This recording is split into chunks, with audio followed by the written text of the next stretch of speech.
Los Angeles. I'm home. This town has pulled me back from Pussy Paradise back to Skid Row. And here we are, uh, doing what I like to do. I actually haven't smoked since I was in the shelter out of respect and out of like, I'm not sure. I stopped smoking. I did smoke at the shelter, but I stopped smoking when I lost the ranch to Andrea, and when I lost my mayoral candidature to, I'm going to say the cops, but it wasn't the cops. It was whoever was behind that. Because cops are cops. If they say they're behind you, right? They don't lie to you about those important type of things. But here we are, and I'm gonna clean my room. Maybe I'll go outside afterwards. I don't know. It's my first. Oh, I bought a comb. Pipe. So, my first pipe bowl. My first bowl since I left Long Beach and came back downtown, and it feels kind of special. It feels kind of like, oh, I'm smoking my first bowl at home. So, a couple of things. The tendency around me and marijuana, and drugs in general, is to get really crazed. You could even say that I'm a little insane when I smoke too much of it, right? Um, so I want to be careful. I want to be vigilant. I don't want to be stupid because I've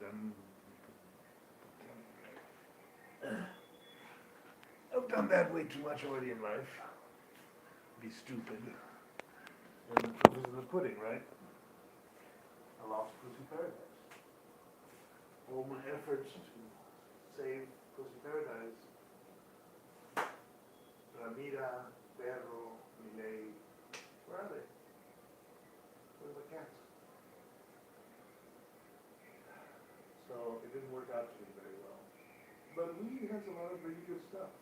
And my mother was a real weed smoker by heart. Um, taught me how to smoke in the best possible way. And the best possible thing to do when you smoke is tell the truth. Talk shit. To get shit straightened out in your head and your body and your mind. Because the filters are gone. And when the filters are gone, you're able to basically tell the truth. And it's very difficult to do that if you're. And I'm not saying that all weed smokers are honest. Like, weed smokers are notoriously tricky, aren't they? They steal lighters.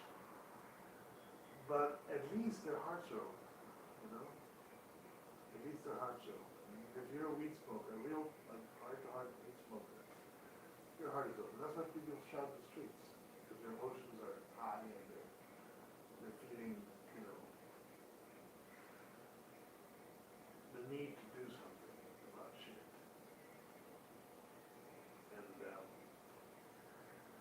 And, I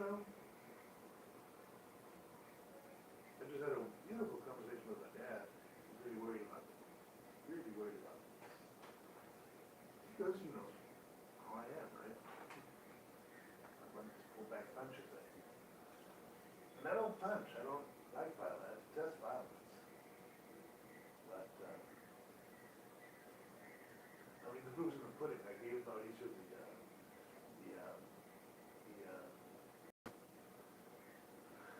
request, because I don't give orders, I give requests, to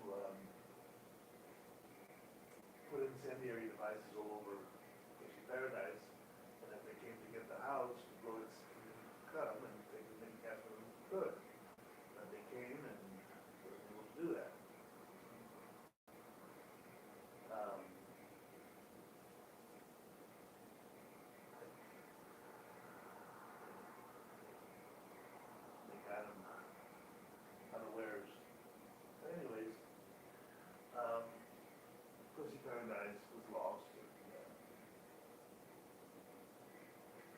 don't think we was responsible.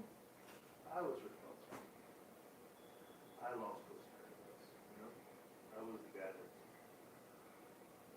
decided to come to LA instead of stay in Mexico to fight. But in fact, Pussy Paradise was always going to be lost.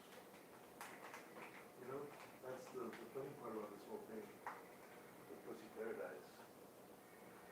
What makes me sad is that my dream to save those cats and to do what needed to be done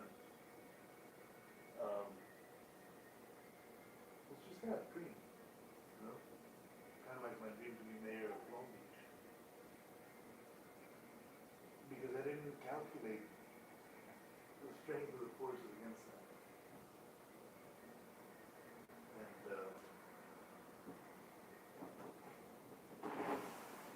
And now here I am. Downtown Long Beach. About to smoke my first joint. You know, working myself chasing mushrooms. Thinking about what I need to do with my life. Whatever's going on around me, you know. So,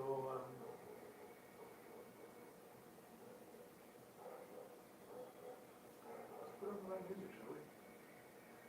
I just put Museum Branam for my mom.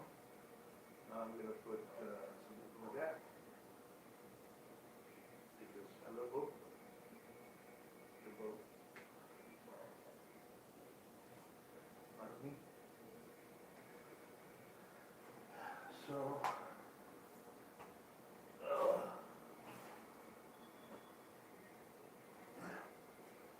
location, location, location.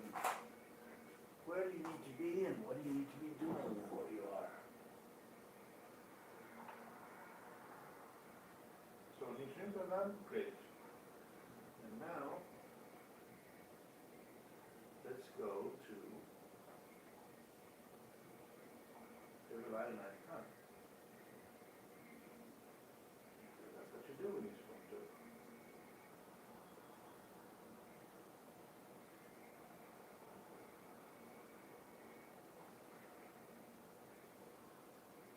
So let's have a conversation with a spirit that I think you'll all appreciate. With a man that is very wise, that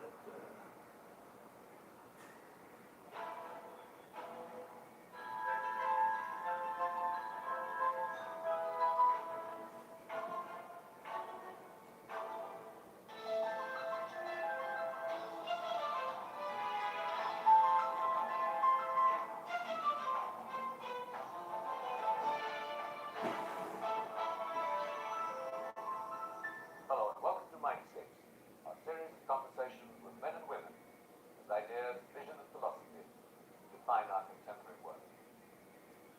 My guest today is a preeminent Sufi teacher, master, and exemplifies the new emerging integrated holistic consciousness. He's worked widely to bridge the gap between the experience of contemplatives and the findings of modern physicists, biologists, psychologists. I'm delighted to welcome to you Bilal Inayat Khan. What is, who is a Sufi? Yes, it's the most undefinable of all religions. It's an esoteric tradition that probably originated in the Mazdaean days, but developed enormously in the religious of Islam and has carried some of the fundamental tenets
went as far as Al-Halal said, Al-Haqq I got. And it was a typical Hindu thing, but of course the Sufi, of course, is, for the Muslims, of course, it's absolutely condemned. But Hazati was able to show that, in fact, when Al-Halal was saying that, he was not in his working consciousness. And that makes all the difference. The Sufism is derived from the teacher, a master, or It's a choice. It is true that it is based on, let's say, the masters, the teachers are themselves, they belong to what they call a silsila, which is a chain. So that each is a mashur known as the successor. So my father is as the successor. But it doesn't always have to be the son, but somehow maybe there's something about heritage in the family. In this particular case, I liked putting it that Freud was right. what are the qualities that make a worthy successor? Well, for one thing, one has to have very intense austerity. Somebody who's really knowledgeable and is a being of maybe whoever it might be. So I did my training under the guidance of Pir Murshid of my father. I had to make a retreat, 40 days fasting and meeting in the Zikr. 22,000 times a day, so, you know, it shatters your ego. Totally, when it gets up, comes up, that totally transformed. But really the background of the teaching that I've given is, I must say, of course, there's a deep knowledge of the masters and the past, the past.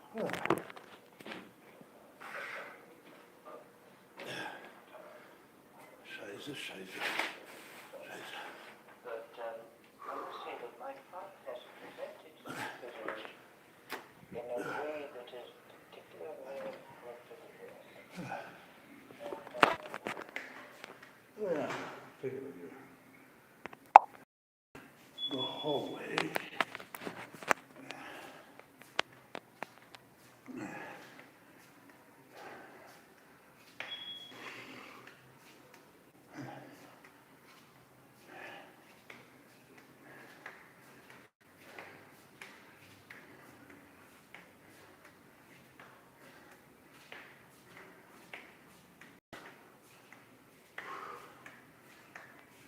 The one that is open all the time.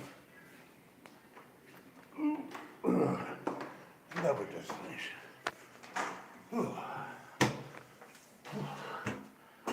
Willkommen nach Hollywood, Jungen. Wir werden ein bisschen reden, so was möglich und möglich ist. Scheiße. So, wo sind wir? Was machen wir? Und was sind alle die ganze Zeit? Wieder diese Frage, das müssen sich Antworten sagen.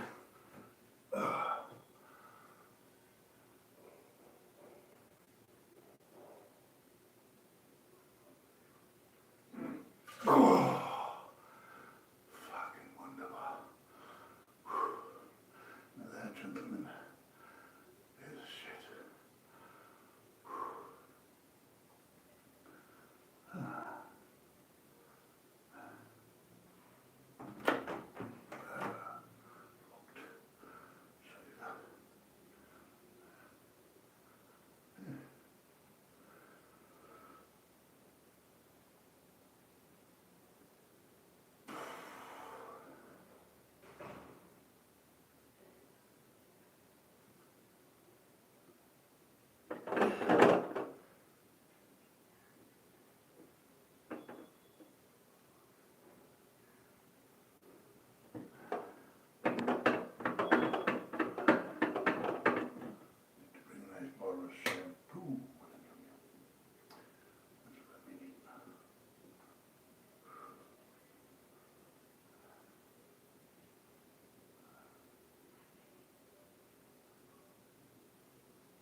shit here, right?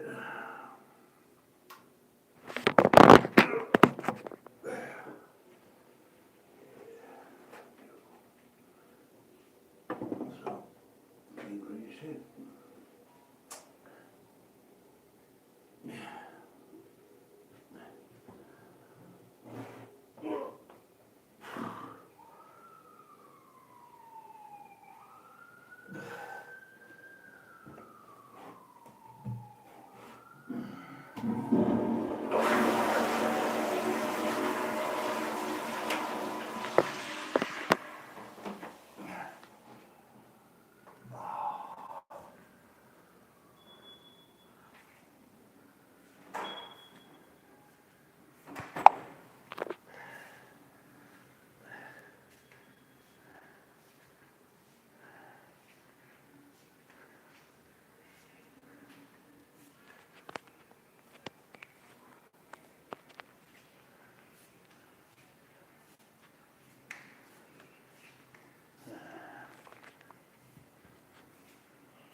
I've been there.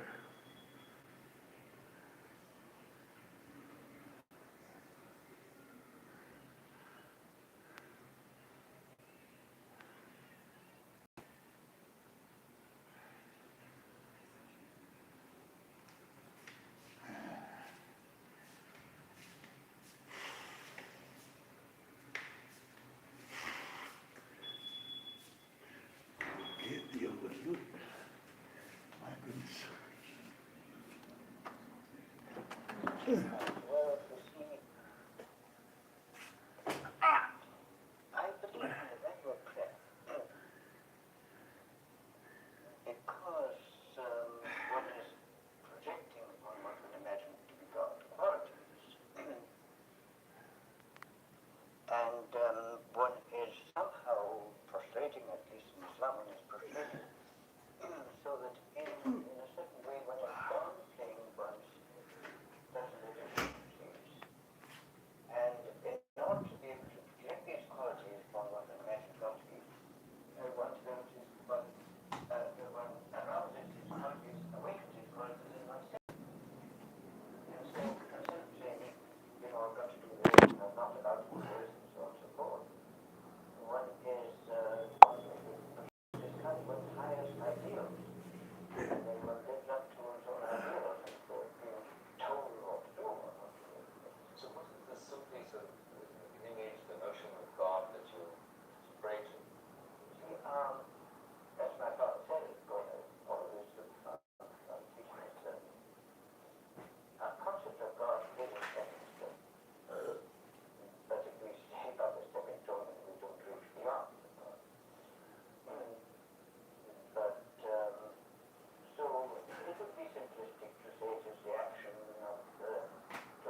being compromise, full. we have created a new paradigm. We're not very clear about what it is. Somehow there's a sense that the future is going to be, let's say, more challenging. One can't say better, but more challenging. That we have to be prepared to be rid of old ways of looking at things. But it seems to me that, for example, if you're reading a book, and so you open a new chapter, well, Always. you still have the memory of the chapter before. And so you don't discard it altogether if it's there. And so then you need to integrate that with the new instead of discarding the old. That's the issue. Thank you very much. That's been a great lesson.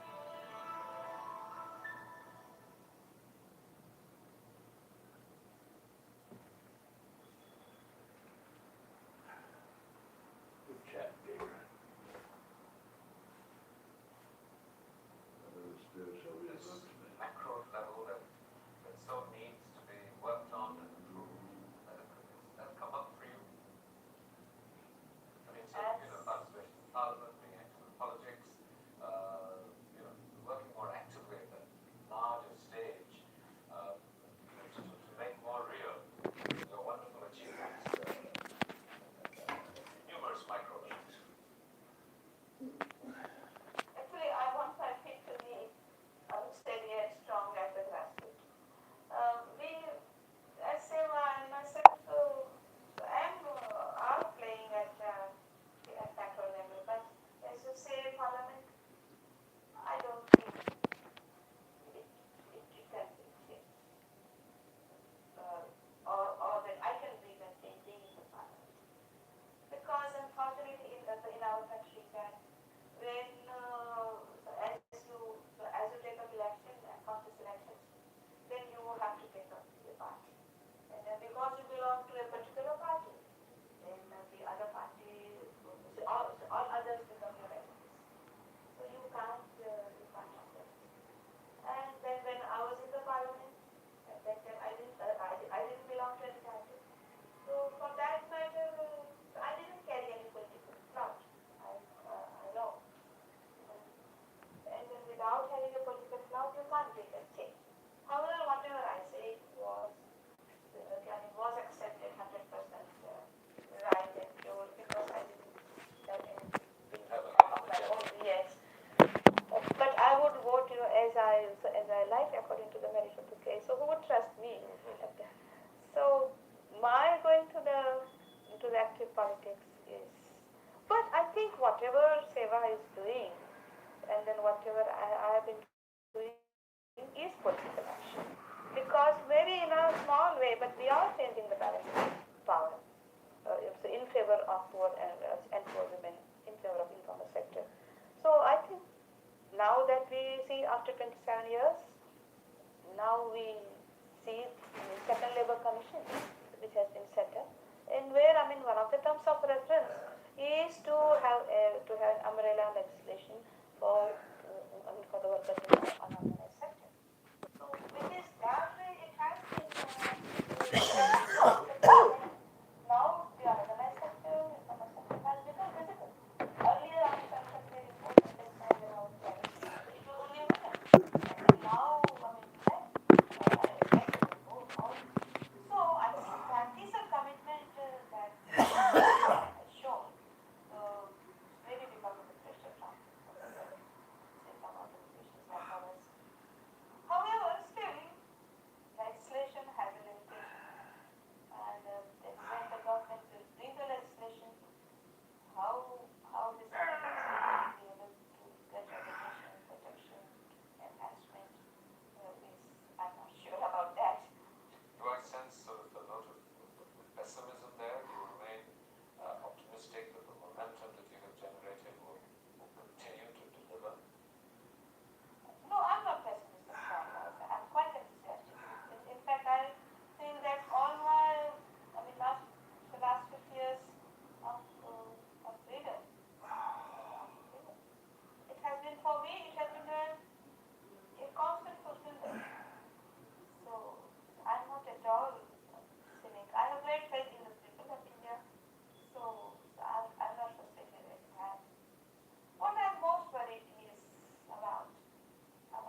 Who's that?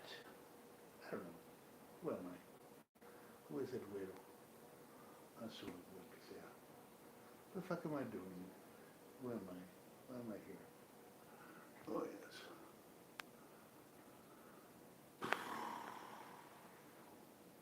Shastras. Shastras. The neue Shastra heißt Fernsehen. Fernsehen. Fernsehen. So.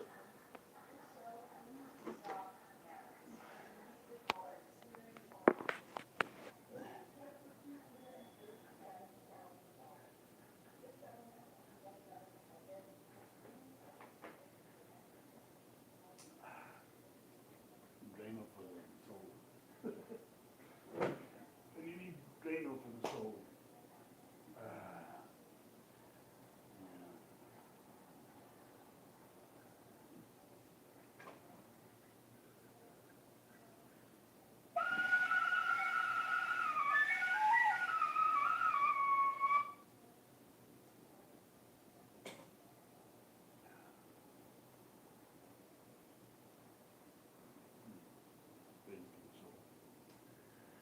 This is one hit, guys. This is one that hit a good gun. One. Worked up to mushrooms and mushrooms of this leg. I wouldn't want them on my neighbor.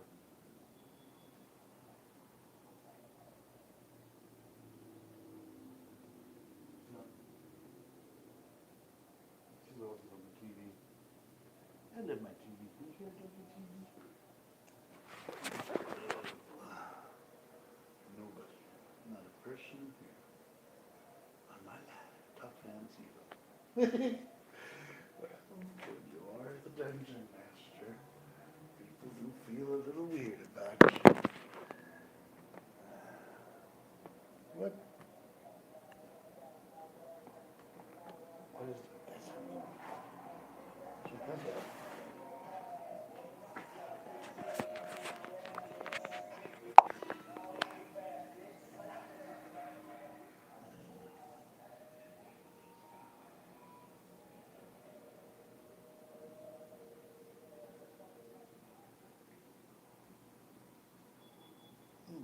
Scheiße.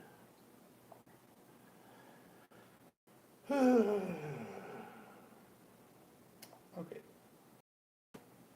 Mysticism of music.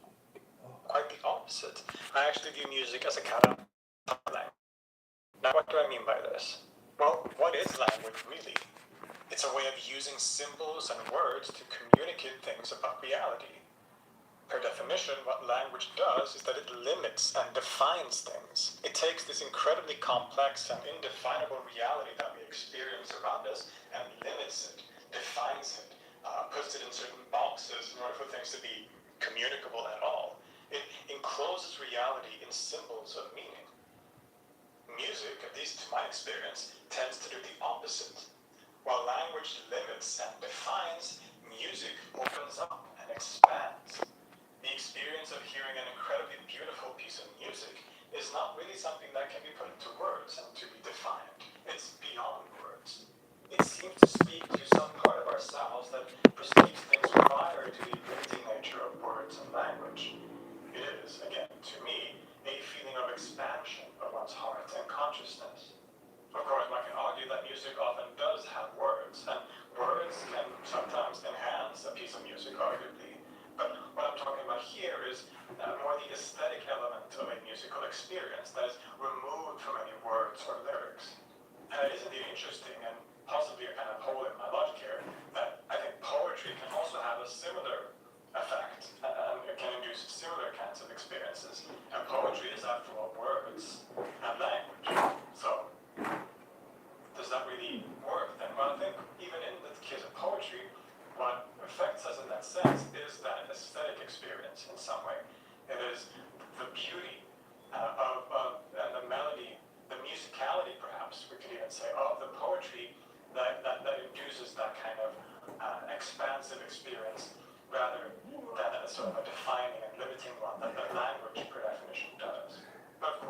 not the first one to think about or talk about this topic. Actually, not at all. One of the most famous thinkers of the 20th century was the Indian Sufi master and teacher Inayat Khan. And he placed music and beauty and aesthetics at the very center of his mystical and spiritual Sufi teachings. Being born originally in Baroda in India, he grew up in a family of Muslim musicians, and by the age of 20, he was already a professor of music and recognized as one of the best musicians in India. In 1903, while in Hyderabad to further his musical career, he also became initiated into the Chishti Sufi order by his master Abu Hashim al-Madari, and after intense mystical training for a few years, he became a Sufi teacher himself. He later traveled to the West and became the first person to bring Sufism to the quote-unquote Western world, founding the so-called Sufi movement and having a great impact on the 20th century. I made a full episode about Inayat Khan, his life and philosophy and Sufi movement over on my other channel, Let's Talk Religion. And this episode is kind of a companion episode to that one, where I'll be diving specifically into his philosophy of music. So that's going to be the sort of the limit of this episode. If you want a more thorough introduction and overview of Inayat Khan as a whole and his Sufi teaching, so to say, then go check out my other video on Let's Talk Religion. As Inayat Khan became one of the most prominent Sufi masters of his time, music continued to play an important role in his teachings. The core of his message was one of love, harmony, and beauty, where all of reality is made up of this love and its expressions through harmony and beauty.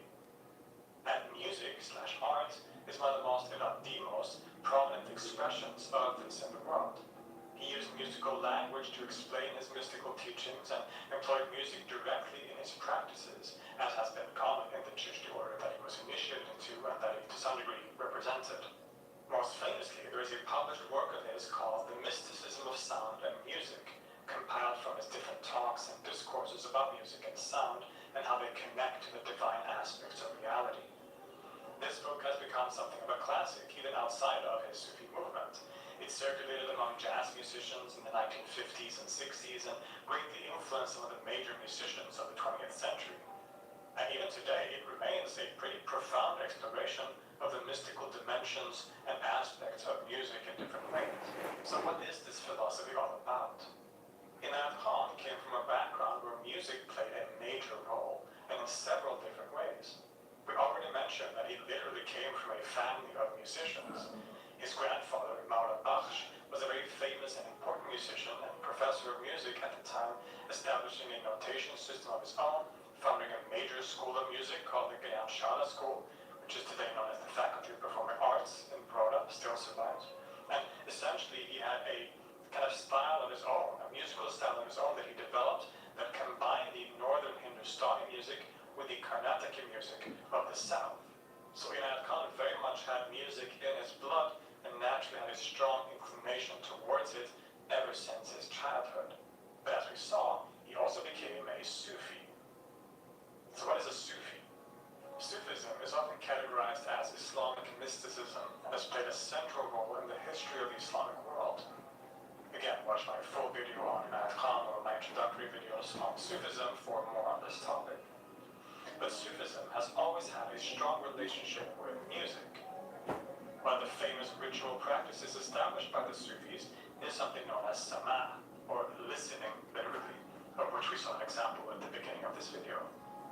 Sufis across history have listened to music as a spiritual practice, hoping to achieve a state of ecstasy or wajd, where their ego or nafs is annihilated and can experience union with the divine.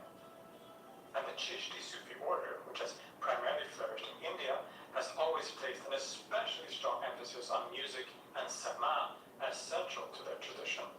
There are very famous examples of this music, even today, in the form of Qawwali music, with famous modern singers like Nusrat Fateh Ali Khan. And the Chishti order is precisely the lineage that Inayat Khan became initiated into and represented. Lastly, being a musician and professor of music in India, he was steeped in the indigenous tradition of music in the region more generally as well. A long and complex tradition that has also been intimately connected with philosophical and religious speculation in the Hindu and Vedic culture music has often been given a kind of divine role central to reality itself. So Inayat Khan was steeped in various mystical traditions and philosophical/spiritual/mystical traditions that treat music as essential in different ways. And he would go on to draw from all of these sources in his teachings on the mysticism of music. To him, music and spirituality were deeply interconnected. Music was not only a tool to achieve spiritual experiences, but an expression of the very ontological principles at the core of reality, a miniature symbol of the wider mystical teachings.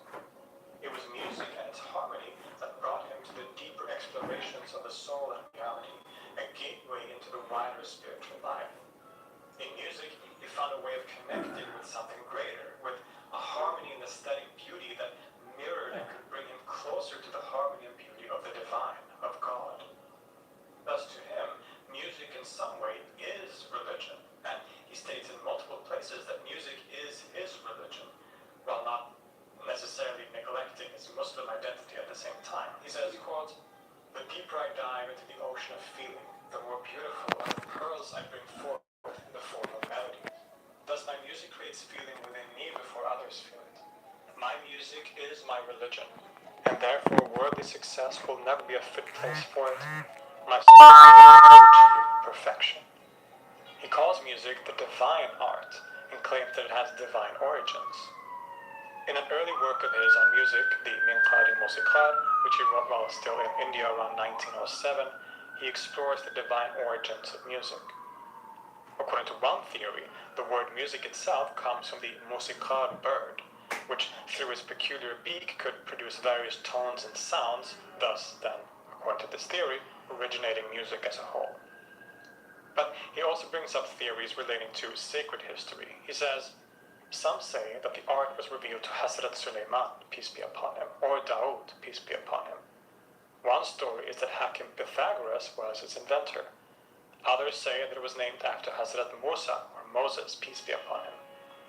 Once while he was in the wilderness, he was passing by a stream whose gentle flow was washing over the pebbles and producing soft and loud sounds. He received the revelation, Ya Musa qe, that is, O Musa, wait. The word tahadna, wait, means to concentrate, think, or understand. So under the guidance of that heavenly or divine communication, Hazrat Musa drew forth rag from the sounds. If this is indeed true, then by the grace of God, this science is divine." Perhaps not the most likely origin story for this art form, but only one example of many different ones that he uses to show that music has a kind of divine origin. And furthermore, this is only the human music, sensual music as we know it, music in the form of playing instruments and singing. Music in a more universal sense has an even greater role to play in Inayat Khan's philosophy. Music in that sense, in terms of harmony and beauty and rhythm, is really the very core movement of the universe, of reality itself. And in the other book, The Mysticism of Sound and Music, he expands this divine origin of music and its sort of connections even outside of the Abrahamic faiths. Quote, "That is why in ancient times the greatest prophets were great musicians. For instance, in the lives of the Hindu prophets, one finds Narada, the great prophet who was at the same time a great musician, and Shiva, a godlike prophet who was the inventor of the sacred Veena. Krishna is always pictured with a flute. David, whose song and whose voice have been known for ages, gave his message to the world in the form of music. Orpheus of the Greek legends, the knower of the mystery of rhythm, had through this knowledge power over hidden forces of nature. The Hindu goddess of learning, of knowledge, whose name is Sarasvati, is always pictured with the Veena. What does this suggest? It suggests that all learning has its essence in music. This is high praise, clearly. All, or many of the great prophets, and he understands some of the Hindu gods as prophets here, as had been common in the Sufi tradition in India, all these prophets had something to do with music, because music is the essence of learning and wisdom. Music hides secrets of the deepest aspects of the universe. In fact, in the harmony of music, we get a glimpse of the divine itself, the ultimate reality in a kind of miniature form. He says, music is nothing less than the picture of the beloved.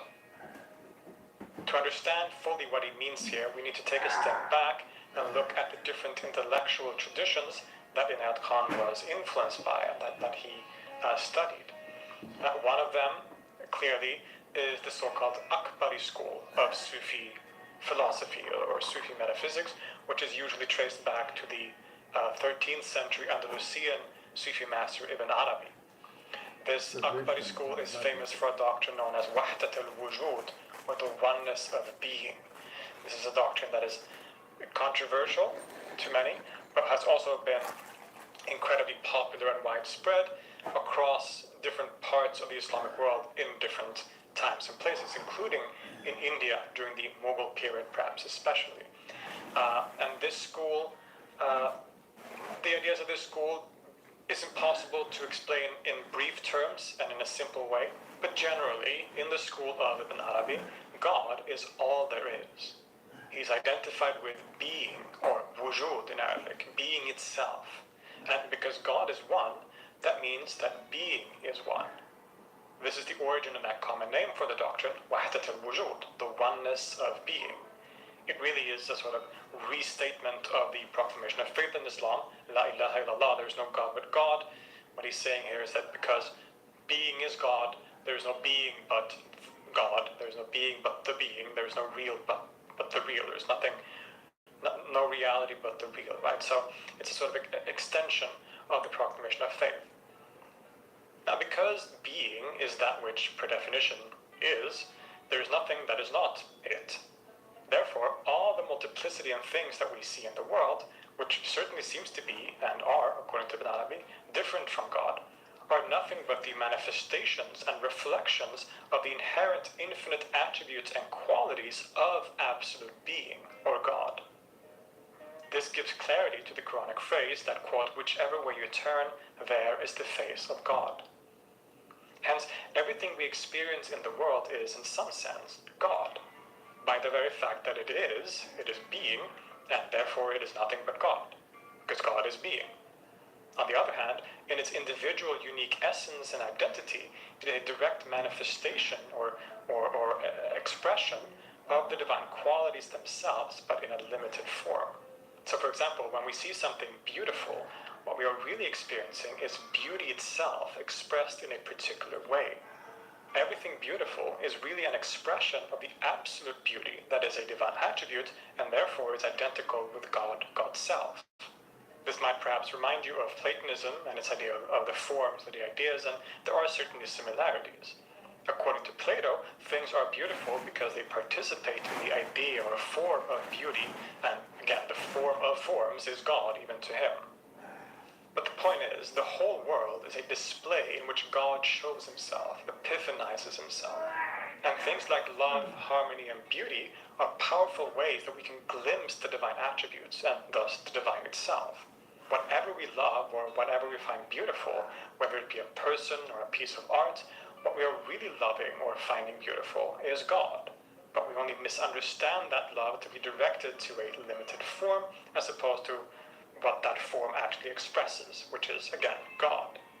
Ibn Arabi says, none but God is loved in the existent things. It is he who is manifest within every beloved to the eye of every lover. And there is no existent thing that is not a lover. So the universe is all lover and beloved, and all of it goes back to him. No one loves anyone but his own creator, but he's veiled from him by love for Zainab, Suad, Hind, Layla, this world, money, position, and everything loved in the world. Love is love. It is one, but expresses itself in multiple ways.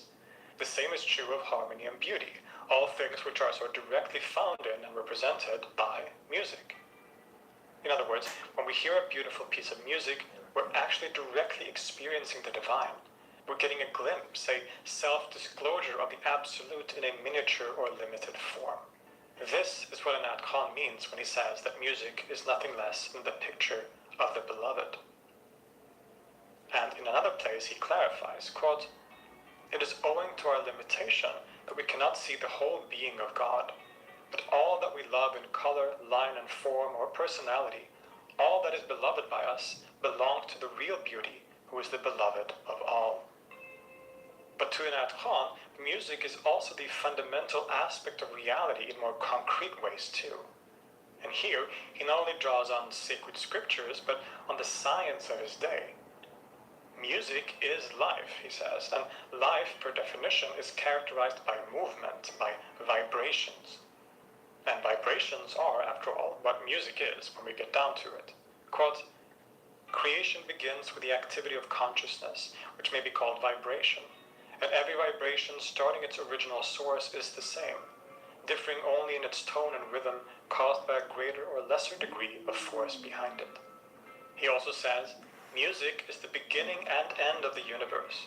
All actions and movements made in the visible and invisible world are musical, that is, they are made up of vibrations. Sound is primordial and comes before anything visible, in other words. In even more contemporary scientific language, this might be able to be compared to the so-called quantum field, which is said to be a kind of vibrating field of pure energy from which all things in the world come or emerge. Or perhaps in a even more general sense, the general theory of string theory, in which reality is said to be essentially made up of vibrating so-called strings, which are often metaphorically compared to the strings of a guitar that are being struck. So these kinds of vibrations and movements seemingly are what Inayat Khan is talking about here. That vibration and thus sound, because sound is vibration and movement, is the very core of reality, the very ground upon which reality rests. Quote, the beauty of music is that it is the source of creation and the means of absorbing it. In other words, by music the world was created, and it is again through music that the world is withdrawn into the source that has created it. He connects this idea with several examples from sacred scriptures, as well as wider theories and ideas from what he sees as the mystical tradition across history. In the Quran, which after all is the sacred scripture of his native religion, it explains the creation of the world through the statement that, quote, when he wishes a thing, he only says to it, kun fayakun, be, and it is. So God creates through a vocal command, a sound. And it is that primordial sound, that vibration, that is the ground and animating principle of all things, known in the Sufi tradition as the Sawt as-Sarmad. In the very famous Sufi poet Jalaluddin Rumi, there is a beautiful image painted based on this Quranic theme. This initiating command, kun or be, is the original music of creation, and all of the universe is simply a dance to the harmony of that music. But Inayat Khan sees traces of this elsewhere as well. The Gospel of John in the New Testament opens with, in the beginning was the Word, and the Word was with God, and the Word was God. To Khan, this quote-unquote word, or logos in Greek, is a reference to that same sound or voice that started and undergirds all things. And in the Hindu tradition, we find more profound similarities too, because in the wider Hindu tradition, sound itself is seen as divine.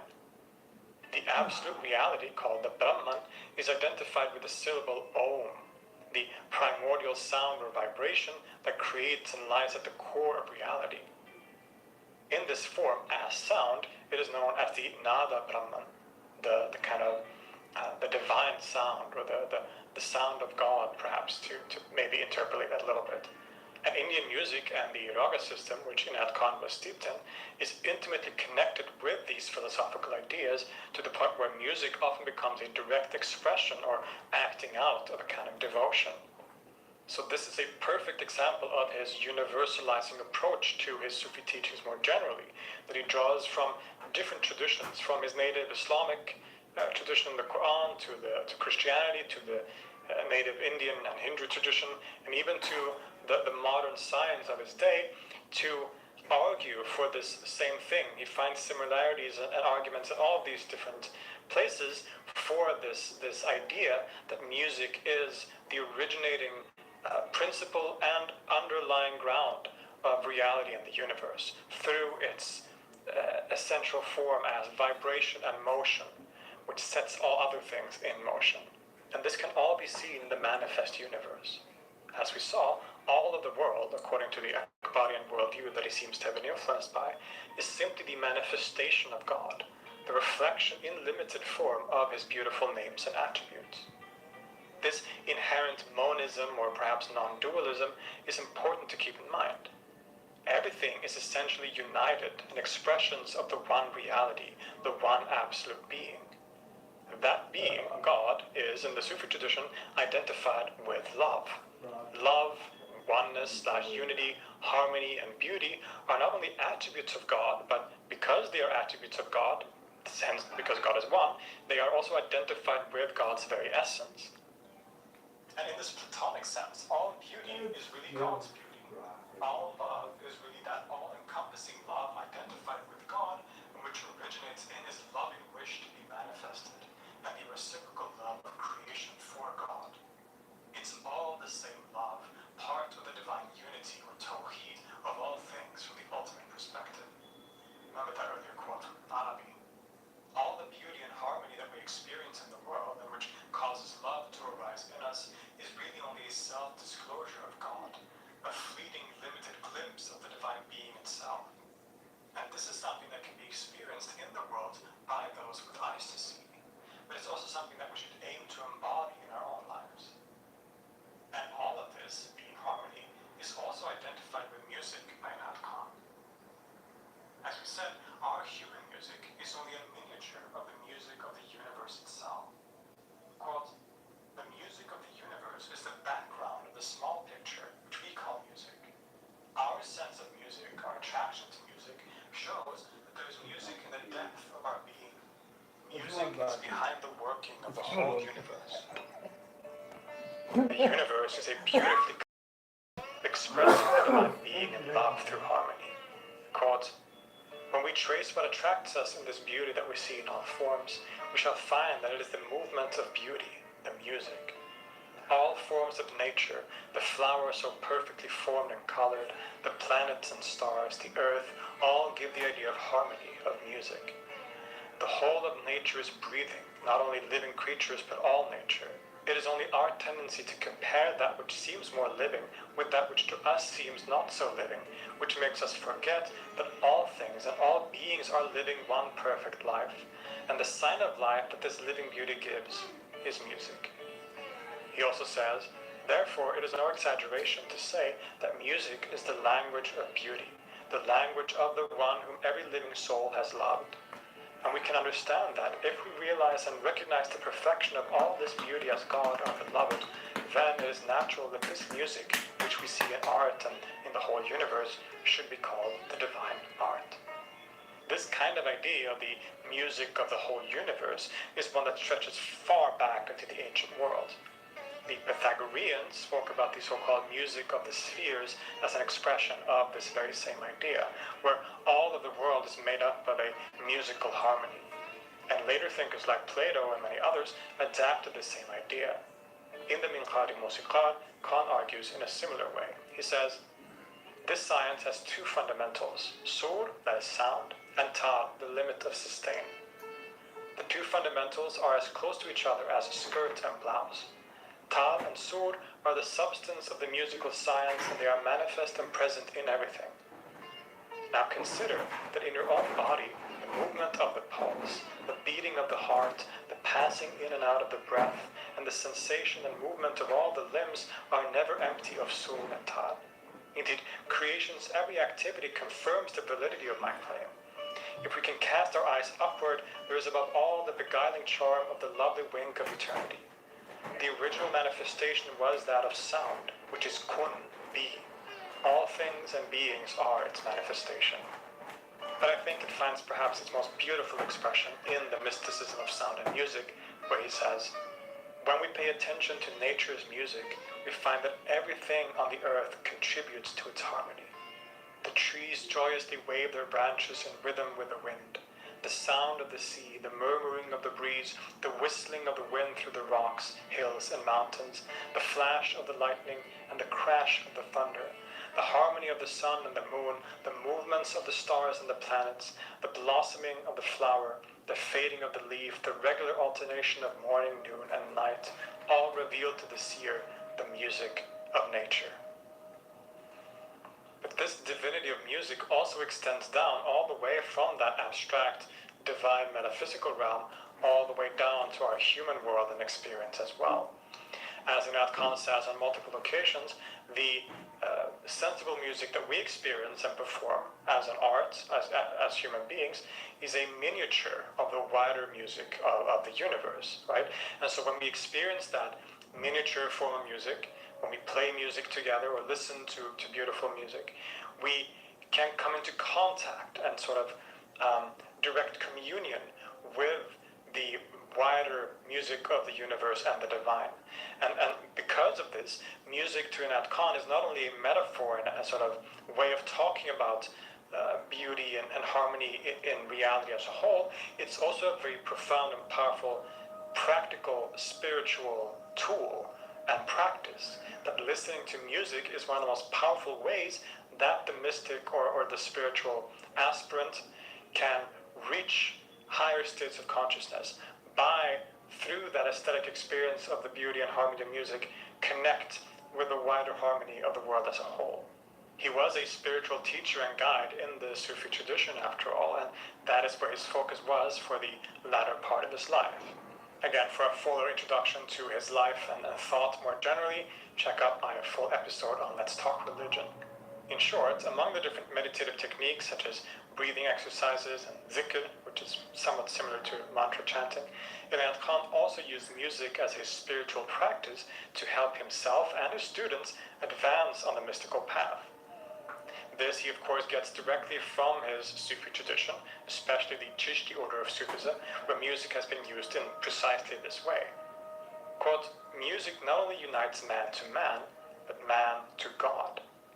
Music has an almost alchemical effect on our consciousness and can produce powerful change. Quote, to attain spirituality is to realize that the whole universe is one symphony in which every individual is one note. His happiness lies in becoming perfectly harmonious with the symphony of the universe. This wider principle can of course be applied to other forms of art as well. All forms of art express and get us to contact with the divine attribute of beauty, but to Inat Khan, there is something particularly powerful about music. Music stands above every other art in its ability to transform us to a divine experience. And that is primarily because music is formless. He says, why is music called the divine art while all other arts are not so called? We may certainly see God in all arts and in all sciences, but in music alone we see God free from all forms and thoughts. In every other art there is idolatry. Every thought, every word has a form. Sound alone is free from form. Every word of poetry forms a picture in our mind. Sound alone does not make any object appear before us. Because God is beyond form, the closest we can get to experiencing the divine is through music, which is similarly without form. But although it is formless, as we have seen, it is present everywhere. Everything is made up of music and harmony. Our heartbeat, the way we walk, it's all rhythm.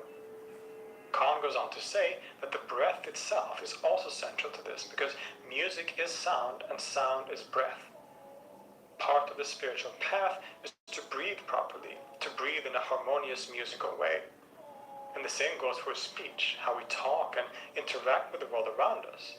If the whole universe is a symphony and we're all notes, or perhaps instruments, he says there's nothing in the world that is not the instrument of God. This means that we need to turn ourselves to harmonize properly with the universal music, to harmonize with each other. All conflict and strife in the world are results of disharmony when we look at it from this particular perspective.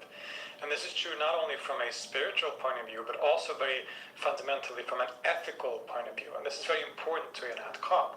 If we want to create more harmony amongst each other as people, and perhaps creatures on earth, then we need to make our own lives, our own behaviors more musical to be able to harmonize better with those around us. This is one of the goals of life to Inat Khan. He says, the true use of music is to become musical in one's thoughts, words, and actions. One should be able to give the harmony for which the soul yearns and longs every moment. All the tragedy in the world, in the individual and in the multitude, comes from a lack of harmony, and harmony is best given by producing it in one's own life. The The true sages and prophets of history have all made their lives a work of art, a beautiful piece of music expressing harmony and beauty in everything they do and say. And this is something that can potentially be achieved by anyone.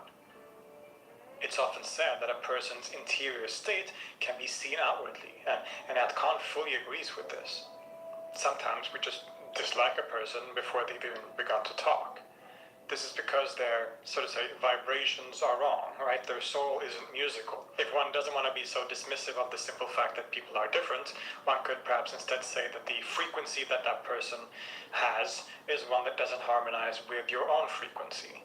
This sounds pretty new agey, perhaps. We often hear people today talking about not liking the sort of vibes and vibrations of another person, right? But we find this in Immanuel Kant, who, after all, appears before a lot of what we call New Age thinking.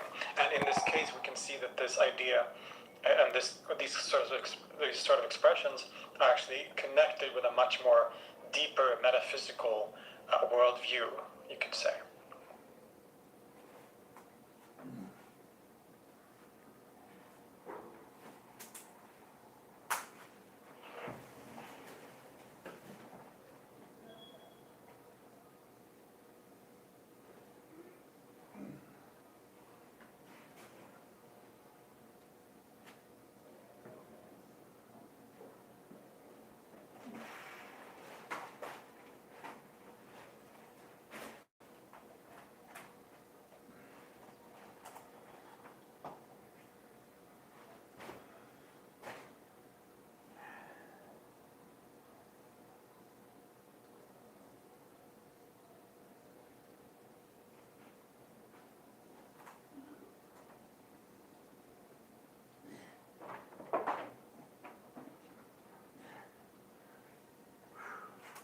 Damas y caballeros, una copa linda.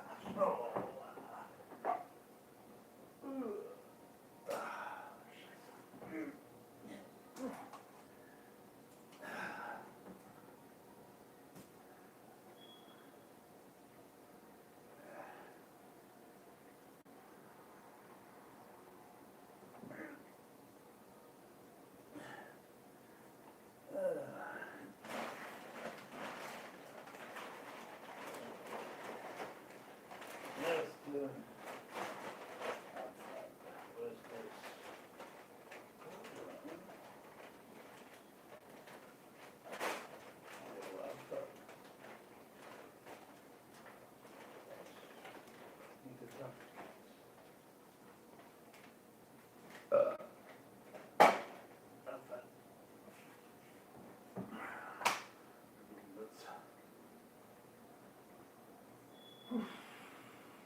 Mir gefällt.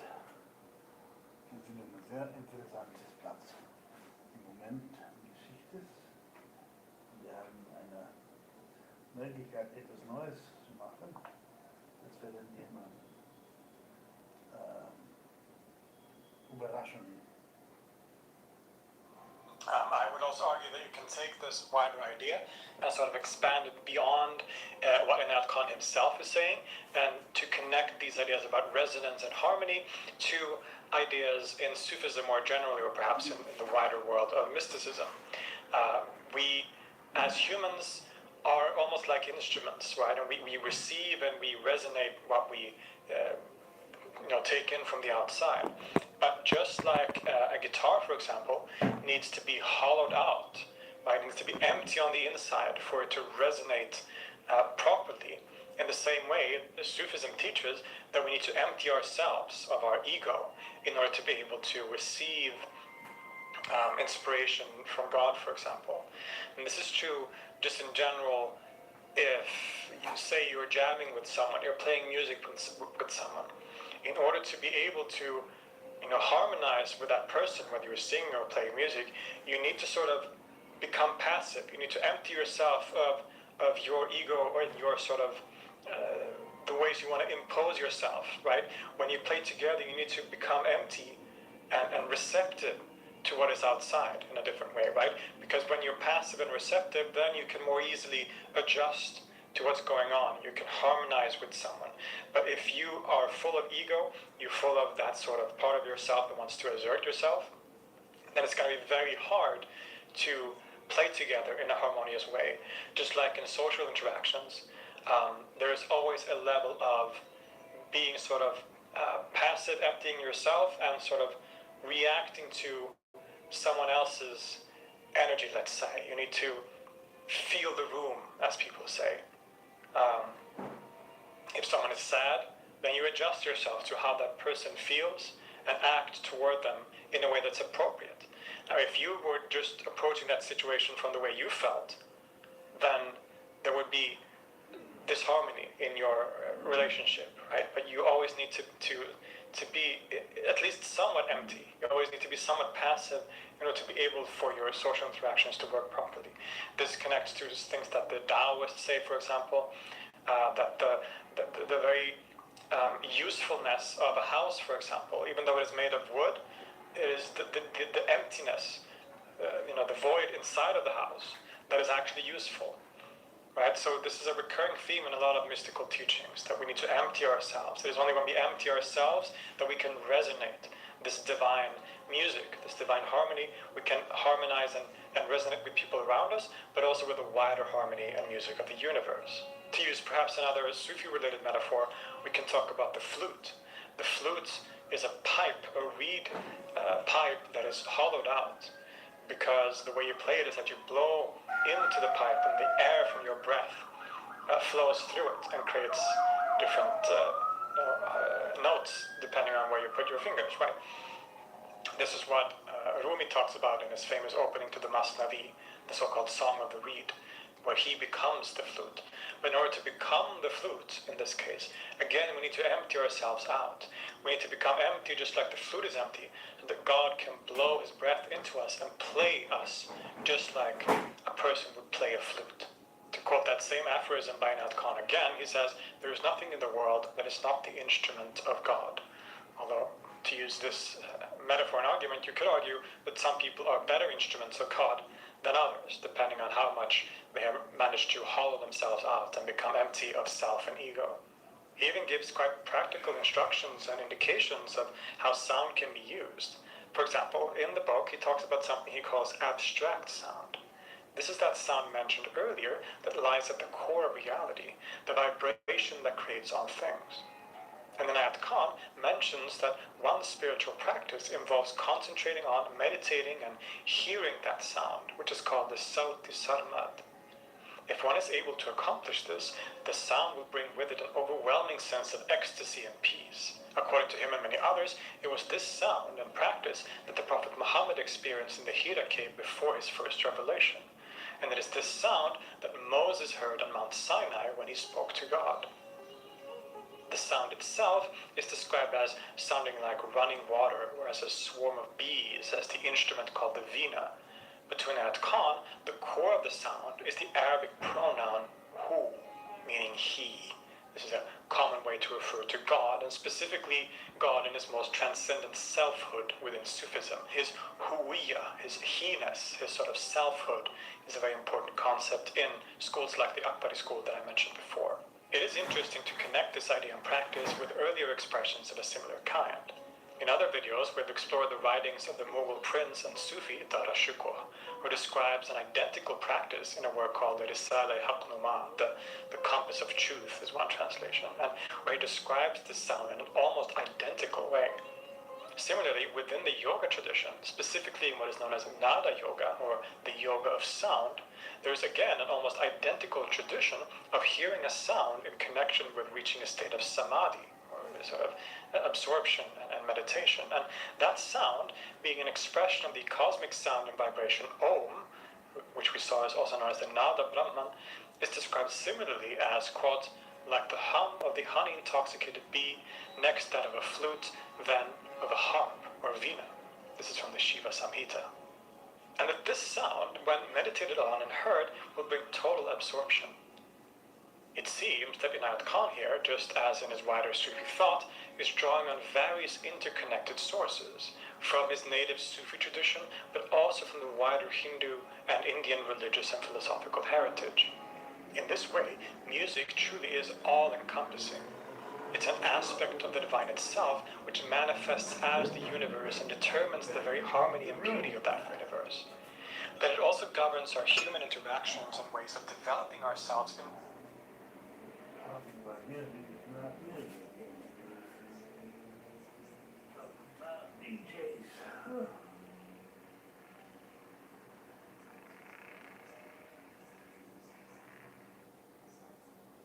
I think that's the journey. Plotinus, the great Neoplatonist, has this wonderful phrase. He calls the mystical experience the flight of the alone to the alone. And I love this image. It's so uncompromising, and it's about as true as something can be and still move in the realm of language.